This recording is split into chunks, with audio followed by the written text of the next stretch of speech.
rate.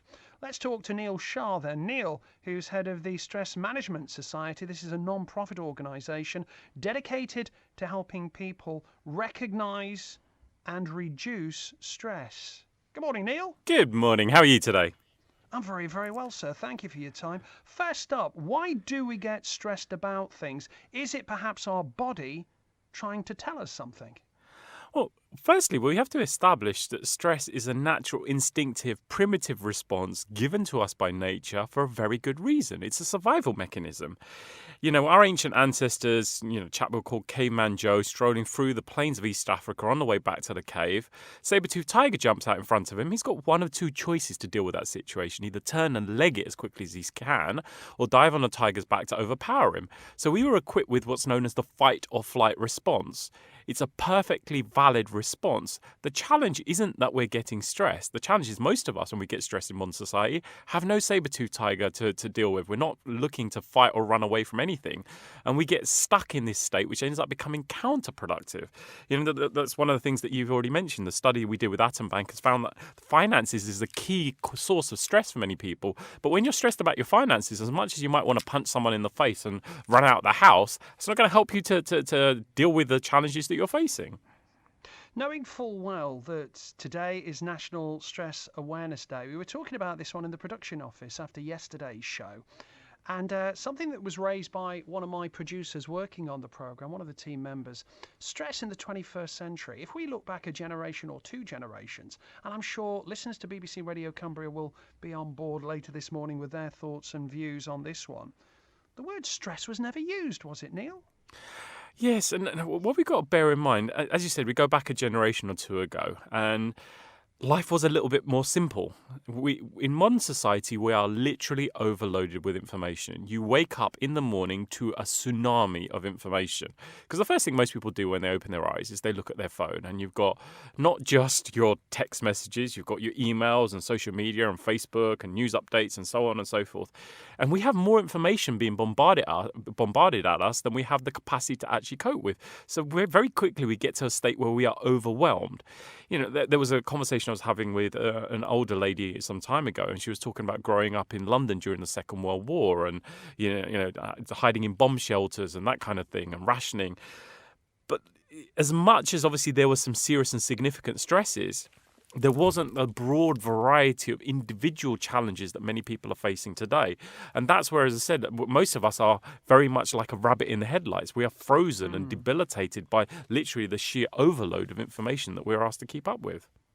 So how does stress affect us in 2016? We've already heard about sleepless nights. Anything else that we need to be aware of? Okay, so, you've got the kind of day-to-day symptoms, and let me just mention a few things that are the serious consequences of stress.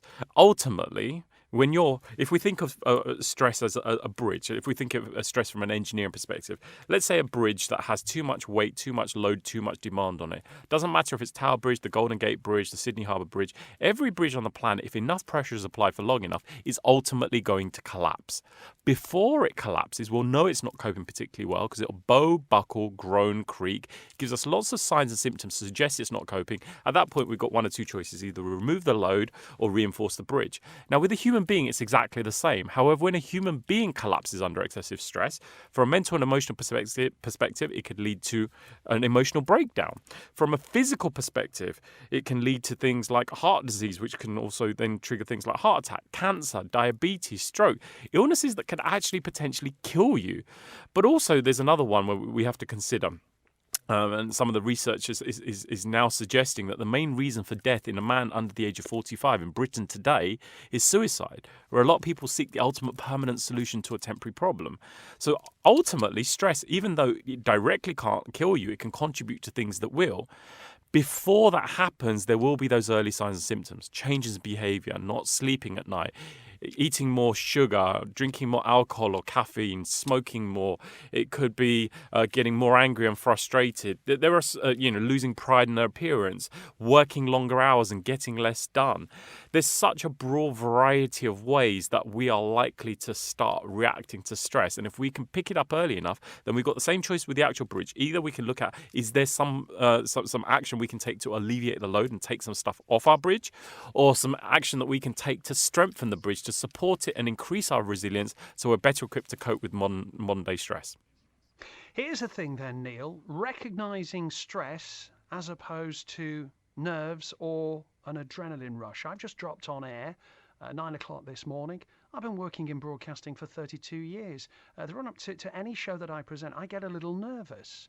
Am I getting stressed? Is that an adrenaline rush? Is that something that is good or bad? What I'm getting at here, if it is stress, I'm led to believe sometimes a degree of stress can be a good thing. It can help in what you do work-wise, but that stress level needs to be kept in check. Kevin, that's a great point you've raised, and thank you so much for bringing that up, because people often think about stress as a black and white. I'm stressed, I'm not stressed. It's actually not the case. As you said, it's degrees of stress. I would look at it more as a spectrum from 0 to 100. At 0, we have no stress. We're absolutely, completely horizontally chilled out and relaxed. At 100 on the stress spectrum, we're hitting burnout. Now, somewhere in between those 2 points is what I would describe as the performance zone. Now, as with yourself, I've been doing radio interviews for the last 13 years. I've probably done more than 1,000 in my life.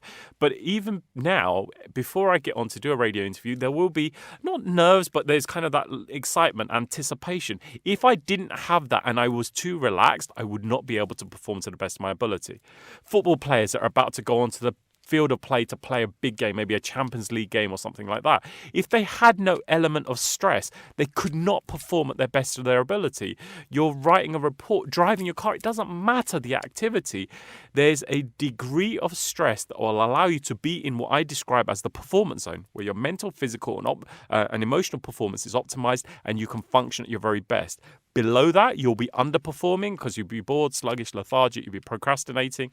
Above it is you're going to start to get some of the negative consequences that many of us would describe as stress. Even though the whole spectrum is stress, most of us will identify when we're above the performance zone, edging towards burnout as stress. It's knowing, it's recognizing stress levels. It's knowing, recognizing what is an adrenaline rush or perhaps a tingle of nerves, whatever the situation you find yourself in. Is there an easy way that we can recognize stress, not necessarily in ourselves, but in other people, maybe our nearest and dearest? You know, again, very interesting point.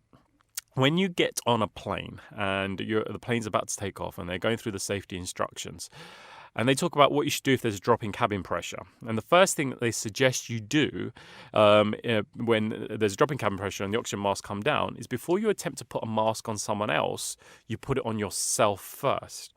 Often I have people approaching me and saying, well, how can I help my colleagues at work? How can I help my family deal with stress? Well, actually, the journey starts with you. You are the most important person in your life. When you can take action to recognize stress in yourself and manage it yourself, you know, as Gandhi said, be the change you want to see in the world.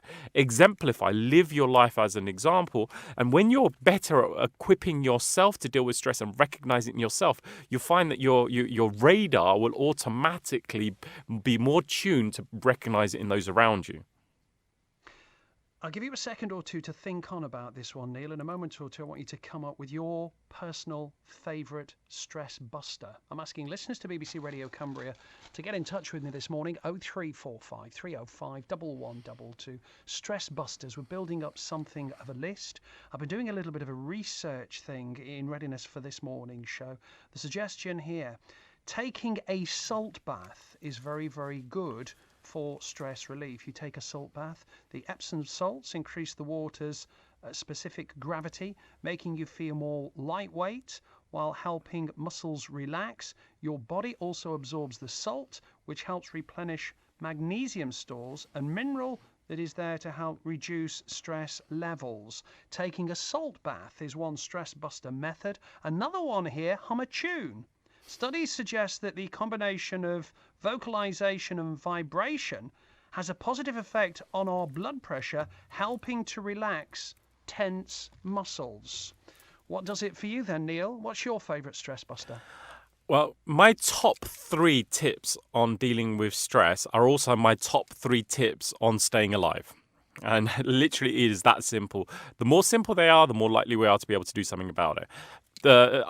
Starting at the bottom, running upwards. Tip number 3, eat well. Eat for well-being, not for stress. Now, when we are stressed, we're more likely to reach for comfort foods, refined sugar, chocolates, biscuits, cakes, sweets, that kind of thing. Actually, that's the worst thing you should be putting into your body. When your body's in a state of stress, give it the help it needs by putting good food in there, with things that are loaded with vitamins, minerals, nutrients, fruits, vegetables, nuts, seeds, things that your body can easily process and turn into energy.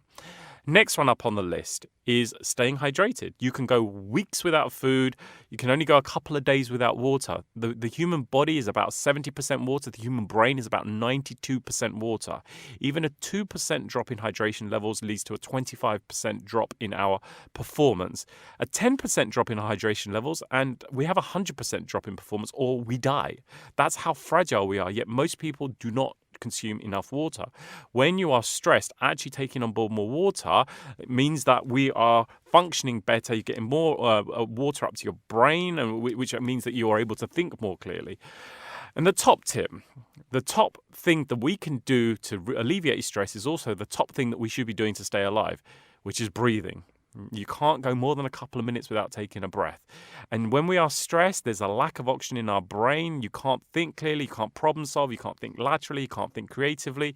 So just stopping to take a couple of slow, deep breaths actually can have a tremendous impact on how you're feeling. In fact, at some level, we all know this to be true, because when someone's panicky, anxious, overwhelmed, what do we normally say to them? Calm down, take a deep breath.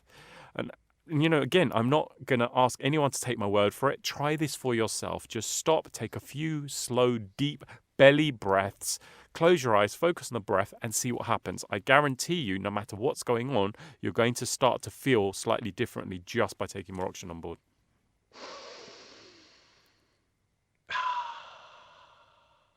Oh, Neil, I'm feeling better already. Thank you for your time. That's Neil Shah, who's head of the Stress Management Society. It's a non-profit organisation dedicated to helping people recognise and reduce stress levels.